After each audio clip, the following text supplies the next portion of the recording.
Where are you from originally, Fritz? I was born in Muscatine, Iowa, on the east coast of the state of Iowa, and I was raised in the ice cream capital of the world, Lamar's, Iowa. Ah, okay. I've eaten a lot of ice cream there. I have too, and my waistline shows it. What's your title now? What do you do now? I am the Director of Marketing for South Dakota Public Broadcasting. We're a statewide television, radio, and digital public broadcasting property based in Vermilion, the home of the University of South Dakota, but we broadcast statewide and to adjacent states, PBS programming on television, NPR, digital channels, and a lot of local stuff. Okay. And just briefly, the majority of your television career was at KMEG in Sioux City, is that right? Correct. Briefly, what kind of hats did you wear over the years at KMEG? I started as a writer-producer. I wrote copy for commercial clients.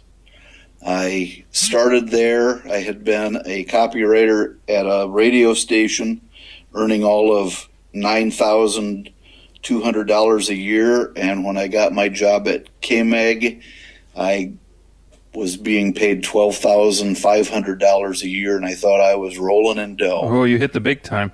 That's right. After a couple of years, I became the promotion manager. And a couple of years after that, I essentially became a special projects coordinator. And a couple of years after that, I became the station manager and was a station manager for the next several years after that. In total, I think I was at KMEG for 16 years, and about 8 or 9 of those years were as a station manager. Okay. And just fair disclosure, I don't know if you remember, but I worked for you. Actually, in high school, I interned at KMEG at the station when it was at its old location down on 7th and Floyd Boulevard. I do remember that. I think, if I'm not mistaken, we were doing some weather safety videos, and you were in it, and I think you were like jumping out of a car and hopping into a ditch. Yeah, I was driving my old Delta 88, 1984 Delta 88. I ran out of the car and jumped in the ditch for the severe weather video. So for me, that was a big deal to be on TV when I was in high school. It still is a big deal for people to be on television, as silly as it sounds, with everybody in the world being able to broadcast themselves these days. When you get in front of a professional broadcast television camera, there is still, people still have that reaction like, oh my gosh, I'm on TV. Yeah. So the one thing I was going to say when you mentioned that you had interned there, out of the many years career that I've had in the media, the one real satisfying thing that I've been able to take away from it is the fact that we've been able to, over the years, have so many people work as interns, have their first job be at the television station that I was at, or the radio station, or here at Public Broadcasting, their first job, their first internship, their first exposure to that, and knowing where they've gone from there. It's one of the satisfying things for me personally, is being able to look back at Travis Barnes and a number of other people who got their first shot in television. Whether they made it their career or not, it still is a satisfactory thing. Something I look at fondly and continue to think of as one of the best things we do. Yeah, that is cool. It's almost like you were a teacher in some aspect or some capacity. Probably the worst teacher he ever had, but a teacher nonetheless. Yeah. Well, so I interned, I think at the time I was trying to look for any excuse I could find to get out of high school or to get out of class to go do something fun. And that one turned out to be actually quite a bit of fun, and it got me out of school. So it was awesome. Well, good. And then later on down the road, after I got education, and I think I had some years where the job market was very dry, so I just went back to work. I think I ran the teleprompter for a couple years and did production out at the new location. So I got to see both the new and the old studio. And I was going to ask you about the old studio because it's kind of nostalgic for me. When I first walked in there, it kind of reminded me of the, I don't know if you remember the movie UHF, the old little small studio. It seemed like things were simpler but more complicated back at the smaller studio before computers took everything over, because I remember walking in and seeing this gigantic, what they call a cart machine, and it's basically like a multi-disc changer for commercials. It's like a and it seemed like everything was more complicated back then. I don't know if that was just my perception or if there was so much more to the equipment. Was that true? It was more mechanical, certainly. The day that I started at KMEG was in April of 1988. Was the day that they were removing the film chain, and a film chain is probably technology and even terminology that a lot of people don't recognize anymore. But in the day before videotape really became the thing, now of course we're in digital and videotape is gone. Mm-hmm. But before videotape, you would put television shows that weren't live or weren't being fed to you live. You'd use film, 16 millimeter, 35 millimeter film. Mm-hmm. And this film chain was a device that allowed you to put a film on the screen and televise it. And it also had, as part of it, a slide projector. So when we would do commercials,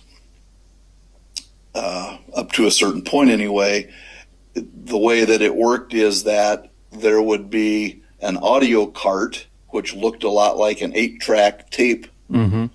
And they would, the operator would press the button, and they would push another button to make this slide pop up that would be like a photograph of the exterior of a store. Mm-hmm. And then the audio would play, and they would maybe have 3 or 4 slides that they would punch through, just like you were doing a slideshow.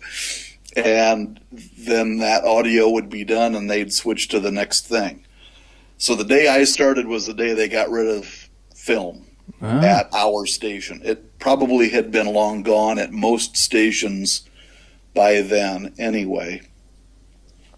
And it was, I remember I typed everything on a typewriter until 1992 when we got our first word processor.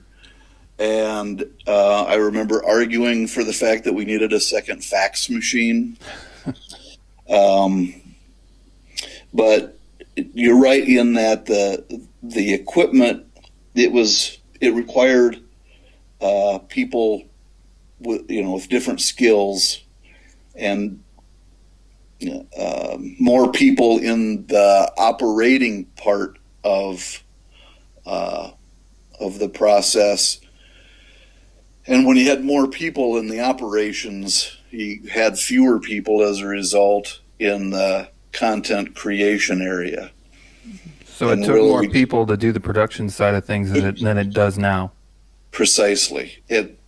When you saw that big tape machine, those cart machines, this big carousel with 2-inch videotape on it, there was somebody in that room because it was so big and loud and it was driven by compressed air. One person would be in there and put the carts into the machine and make sure they were in the right order, and then there would be the master control operator who'd be in a different room, be monitoring everything, and when it was time to roll the brake, would hit the button and cause that machine to start playing the tape. Mm-hmm. So it would take 2 people basically to put that commercial break on the air.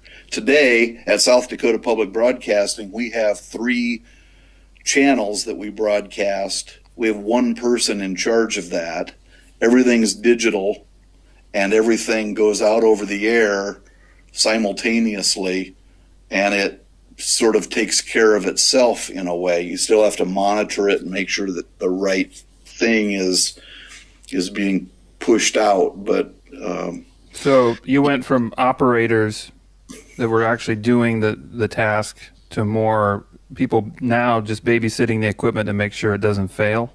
More of a computer role? Yeah, I babysitting is probably not the word I would choose to use, because it's a skilled position like many others. But yeah, essentially, you're able to take the people who would normally have been in the operations area now, and you can put those people, different people or whoever, put them in the content creation area. So you can produce more programs locally and do more live programs and produce more stuff ahead of time. Let me ask you a few questions just about Sioux City history, KMEG, and a couple other things. Any interesting live television crises or embarrassing moments that stuck with you over the years during any live broadcasts? Well, there's a the few silly things. I remember when at one of the stations they would, and still do, the weather outside in the backyard. And one particular Saturday, one of the dogs from a neighbor's home near where that television station is located got loose and started giving a lot of love to the meteorologist who was outside doing the weather. And you could hear this panting. All you saw on the screen, of course, was the map, the weather map. But you heard this panting and this disturbed, disjointed presentation by the meteorologist. And finally, he said, if somebody living in the area has lost a dog, I know where he's at. It would be a little awkward. And I remember, of course, you mentioned the starter reporters who come to to live here and get some experience before they move on to a larger market. And Sioux City, Iowa, being in the upper Midwest, we get winter. Winter happens. We get blizzards. We send meteorologists out in blizzards because I don't know why, but apparently when the weather is happening, you have to have somebody out there standing there in the weather. And, there's always the shot of the absolutely frozen meteorologist with snow packed in his nostrils and behind his glasses, and he can't see anything, and his lips are freezing, and that experience, or the reporter who called in one November morning, the reporter this was her first job out of school, from Jacksonville, Florida, had never been north of Savannah, Georgia, I don't think. Wow. And called to say, there's a bunch of white stuff on my car and I don't know what to do. And we had to send somebody over and bring her an ice scraper and a brush and show her how to clean her car off of snow. Those silly things happen. I think, though, Sioux City was the site of a sort of a miraculous tragedy 20 years ago or so, 25 years ago, when United Flight 232 crash landed. And to me, that probably it's the microcosm of the September 11th terrorism attacks in New York City and Washington, D.C., but that was sort of Sioux City's 9/11, if you will. Yeah. And to see so much happens when a tragedy like that takes place. And when you work in the television industry, you have to figure out a way to deal with all of the emotions that happen, and you see horrible things when that sort of thing happens. And you have to figure out a way to hold it together and tell people the story and do it in a professional way and help direct traffic, really. Get people to, although we really didn't need to say it, but get people to the blood bank to donate blood, to get dorm rooms made up for survivors and for family members and all of the people who are going to be investigating, all of the you serve as a liaison for the network people who come to town in the aftermath of a tragedy like that. So probably out of all of the experiences that I've had, the funny ones are great to remember, but it's the way that the community and the broadcast community in particular came together to cover that event and that tragedy, and keep people informed, whether they were in Sioux City, Iowa, or whether they were family members from Denver or Chicago, or if they were people watching the thing worldwide. I was interviewed by a Japanese radio station.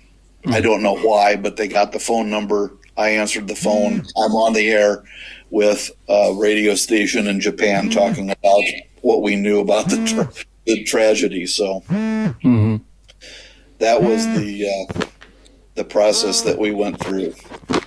Hold on, Fritz. Yep. My phone's going crazy. Your here. phone's ringing. Just one more memory that I have growing up was always seeing. I don't know, was it in the NBC affiliate KTIV? They'd always have. Was it Don Stone on Quiz Bowl? Yes. Well, Quiz Bowl made its rounds. It was on. I believe it started on the ABC affiliate KCAU, and then it was on KMEG for a number of years, and then it was on KTIV.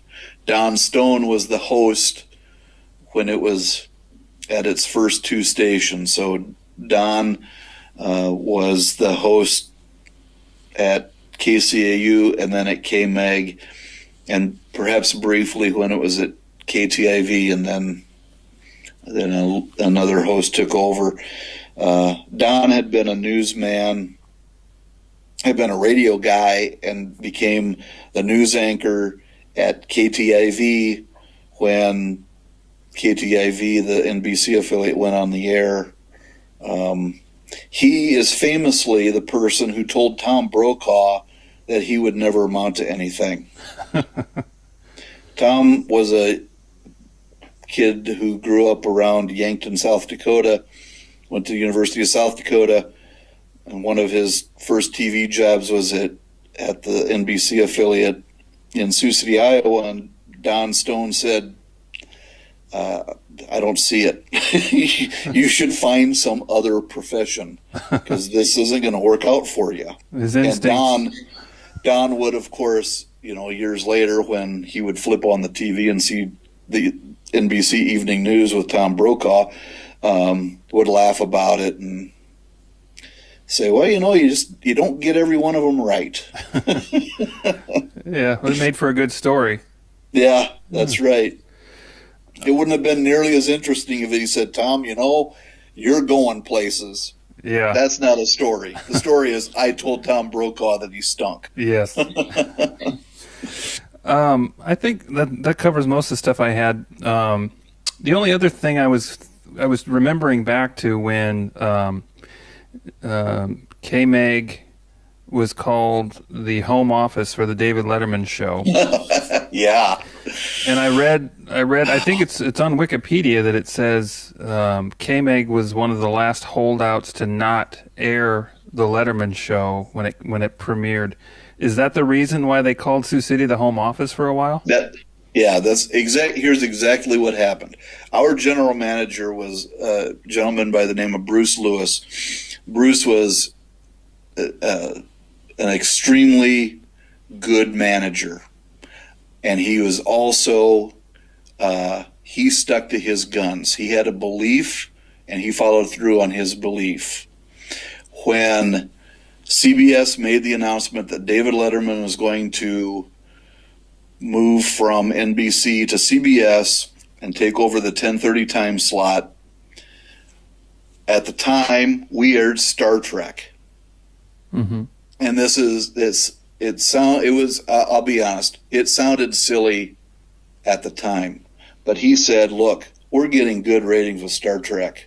I'm not going to kick Star Trek out of this time slot to put on this unknown entity, because David Letterman had been on the Late Late Show, and people didn't really honestly know how, it seems stupid to say it right now, but they didn't know how well he was going to do in the 10:30 time slot. And Bruce held out, and he said, I'm not going to air this show, and got a lot of pressure from CBS and from me and from other members of his staff and people from the sales staff and members of the community, leaders of the community. There were editorials. It was a big deal. Sioux City, as it turned out, was the only market that didn't broadcast The Late Show with David Letterman when it premiered. Milwaukee was the other CBS affiliate, as I remember. Milwaukee was the other market where the CBS station didn't air The Late Show, but another station in Milwaukee picked it up so you could watch it over the air there. But Sioux City was the only place that didn't. So yeah, we became the home office for The Late Show with David Letterman when it premiered on CBS in, was it September of 1993. And for 1 year, we did not air The Late Show with David Letterman. And its ratings, he did well. I mean, he outdid The Tonight Show with Jay Leno. And Bruce said, well, I understand. I get it. I'm going to put the show on the air. And we put it on the air, and it was it was a happy day for me, as I thought it was. I was not a fan of the decision to not put the show on the air, but at the same time, this is the Don Stone, Tom Brokaw story again. Yeah. Had he said, "Yeah, okay, we'll put it on," we would just be another CBS affiliate with The Late Show with David Letterman. But because he stuck to his guns and decided not to premiere the show, we took a little guff from people, but we ended up, making the headlines. At the time, the Sioux City City Hall was undergoing reconstruction, and they took a big cutout of David Letterman, a life-size cutout, and they put it in the doorway, and people would come off the interstate, and there would be a banner over the top of that door that says the official home office of The Late Show with David Letterman, and people would take their pictures with the cutout, and it was silly. So were the late people show doing it as a way to make Sioux City eat crow? Yeah, I think so. I think so. They didn't call us up and say, you guys are stinkers and you should carry our show. They just, he had done the home office thing. I believe Wahoo, Nebraska was the home office for a while. It was just because he liked saying Wahoo. As David Letterman. That was his shtick. Yeah. But I think this was sort of his way of saying, screw you, Sioux City. You're not going to carry my show. I'm going to remind the viewers every day, every night, that you are the outliers here. Interesting. Okay. So when we did put it on the air a year later, we made the most of it. We had, if people remember, Larry Bud Melman, he came out. Yeah. We did a ribbon cutting of the home office. We had signed one of the other characters from the show to the local professional baseball team for a one-day contract, and he came out and threw the real actual first pitch of the game. Oh, wow. Not the ceremonial first pitch, but the actual first pitch. And I remember watching the news on one of the other stations that said, it's not usual that we lead our sportscast off talking about the competition, but tonight it was kind of hard to ignore the fact that Larry Bud Melman and Sarah Jewell from the Late Show with David Letterman were at the ballpark to watch the Sioux City Explorers game. Yeah, so it worked out. It worked out in some way to be interesting and memorable. Yeah, it was. Local personalities in Sioux City, local TV personalities. Anybody that you especially admire, or people that had an influence on you, or people that may even still be in the business that you're fond of? Well, yeah, absolutely. I've had the privilege to work with a number of great individuals. There was an engineer at a radio station that I worked with who taught me both patience and the fact that sometimes it's not going to work out exactly the way you want it. So you get it as close as you can, work as hard as you can to get it there, and then you got to let it go. Uh-huh. And his name was Sam Selden, was an engineer at KSCJ Radio in Sioux City. I know Sam, or I knew Sam. Yeah, was a great guy, and I admired him very much. Larry Wentz is a newscaster. He's from Minnesota, had worked in Des Moines, and has been in the Sioux City market for a number of years, and is probably one of the more humble, one of the more appreciative people that I've worked with, who's an on-air television personality. He is a consummate professional. He's a teacher, and he's a listener and a storyteller. And those are in combination, all in one person. That's kind of a rare thing. Mm-hmm. I was trying to think about this as I was driving to work today, about the competition that existed between television stations, and there's sort of a friendly competition that exists. And if you work at the NBC station or the ABC station or the CBS station, when the ratings come out, you become happy or you become sad because your newscast is doing better or your newscast is doing worse. Mm-hmm. But when you see each other at the local pizza place or the local watering hole, you still talk to each other, and you have that shared experience professionally, and you lose the competitive aspect of it. So I don't know that there have been too many people that I've worked with at the stations that I've been at or at the other stations that were our quote-unquote competitor that I would consider to be anything other than, congenial. Mm-hmm.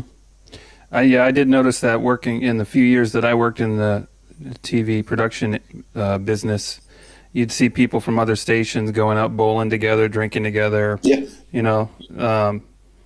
It was getting married. Yeah, getting married. Yeah. It is a fairly incestuous business. It is. In the good way. Yeah, in a good way. Yeah. I may do a separate interview with a couple other people. I remember when I started interning at KMEG, Tim Poppin was still doing the kids club there. Right. Any background on Tim as far as Puppin's Place or the kids club, or your experience working with him and doing kids television at the station? Tim is one of those folks who, people who are my age and maybe a little bit younger remember the local TV host of kids shows, cartoons, and there are, in any locality, people will be able to remember, whoever that person was on their channel back when they were a kid. And Tim is an immensely creative individual. Mm-hmm. He hosted, when he was in college, he created his own puppet show. His last name is Poppin. He called his puppets Puppins. Yep. So it was Puppin's Place that was on the station for a number of years, and he hosted, the local kids show, ran cartoons and did local segments. We revived that in 1990, I believe it was, with the KMEG Kids Club, and he did interstitials during the programs we had on late in the afternoon after kids would get home from school, since we didn't have news to deal with at the time. Mm-hmm. And Tim continues to be a creative individual and does a lot of good work for the community. But I'm glad you brought his name up, because I spent many hours with him just coming up with ideas, and he was always open to trying something new, and we had a good time. Yeah, he seemed like a pretty amiable guy to be around. Yeah. Based on your experience in the industry, any advice for younger people that are picking a career field, or maybe even older people who are going in through a midlife transition to something else?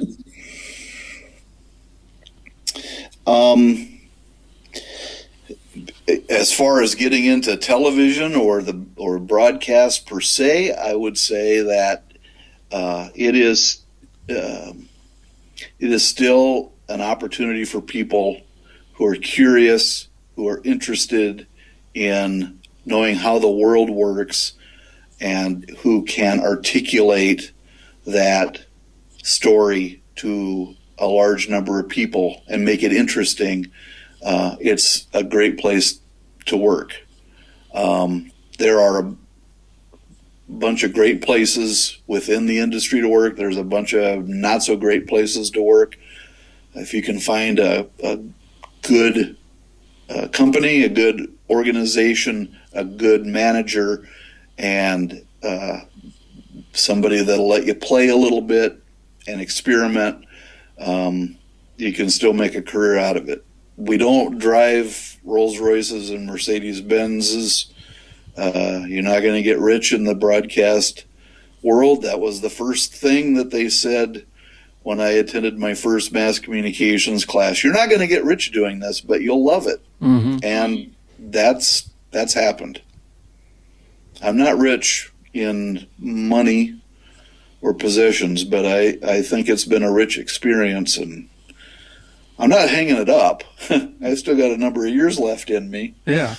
But it's been a good time and a interesting experience. And I've gotten to meet people like Travis Barnes. Yeah, of and course. I've gotten to meet people like Jesse Jackson and George W. Bush. When you're a broadcaster in Iowa, you get to meet the presidential candidates before they're even a big deal. Yes, you do. Yeah.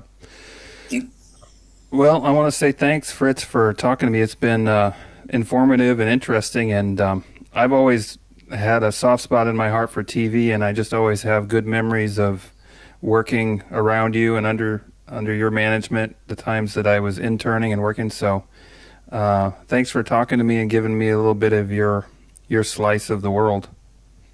Well, I appreciate it, and I'm thankful that you're finding your way in the world, and that your experience at KMEG maybe played a little part in who you are today. I think that's fantastic. Yeah, definitely.